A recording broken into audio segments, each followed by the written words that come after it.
দারুল উলুম ফয়জুল জলিল মদনিয়া মাদ্রাসার বার্ষিক ওয়াজ মাহফিল ও খানখায়ে তৈবিয়া ও ইউসুফিয়া উপলক্ষে এক সাধারণ সভা অনুষ্ঠিত হয়।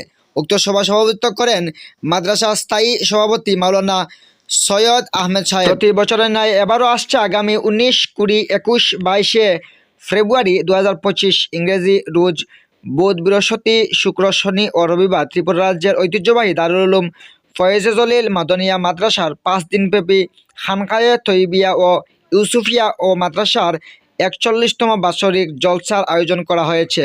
এর মধ্যে 22 ফেব্রুয়ারি বিকেল থেকে 23 ফেব্রুয়ারি পর্যন্ত খানকা এর পাশাপাশি বাৎসরিক জলসা অনুষ্ঠিত হবে। উক্ত খানকা ও ওয়াজ মাহফিলে উপস্থিত থাকবেন উত্তর পূর্ব ভারতের মহামান্য আমিরের শরীয়ত হজরত মাওলানা ইউসুফ আলী সাহেব সহ অন্যান্য উলামায়ে কেরামগণ।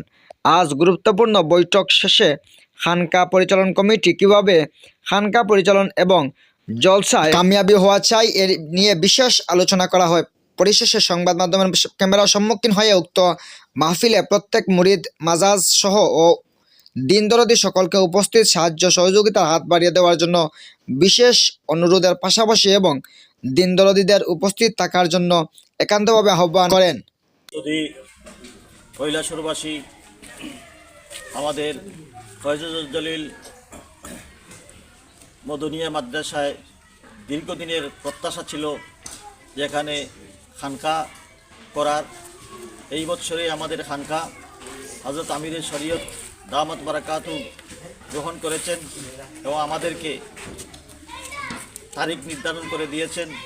আমাদের ফয়জুল জলিল মদনিয়া মাদ্রাসায় আগামী 19 ফেব্রুয়ারি থেকে 23 ফেব্রুয়ারি পর্যন্ত খানকায়ে তৈবিয়া এবং ইউসুফিয়া অনুষ্ঠিত হবে। এই খানকাকে সামনে রেখে আজকে আমরা বাদ জুমা থেকে অনেক আলোচনা হয়েছে। দীর্ঘ সময় আলোচনার পর সিদ্ধান্ত হয়েছে যে আমাদের এই মাদ্রাসায় খানকা অনুষ্ঠিত হবে। খানকার সঙ্গে সঙ্গে মাদ্রাসার বাৎসরিক অনুষ্ঠানও 23 তারিখ অনুষ্ঠিত হবে। তার জন্য আমরা আজকের প্রয়োজনীয় পদক্ষেপ গ্রহণ করেছি। বিভিন্ন সাব কমিটি আমরা গ্রহণ করেছি। এই সাব কমিটিগুলো মানুষের দ্বারে দ্বারে যাবে। বিশেষ করে তলকিনের জন্য প্রত্যেকটা মসজিদ পরিক্রমা করে আমাদের সালেকিন তৈরি করার জন্য একটা টিম তৈরি করে দিয়েছি এবং সেই টিম প্রত্যেকটা মসজিদে যাবেন এবং আমাদের মুরিদ মোজাদ যারা আছেন সবাইকে সংগ্রহ করে খানকা যাতে উপস্থিত করা যায় তার জন্য পদক্ষেপ গ্রহণ করবেন।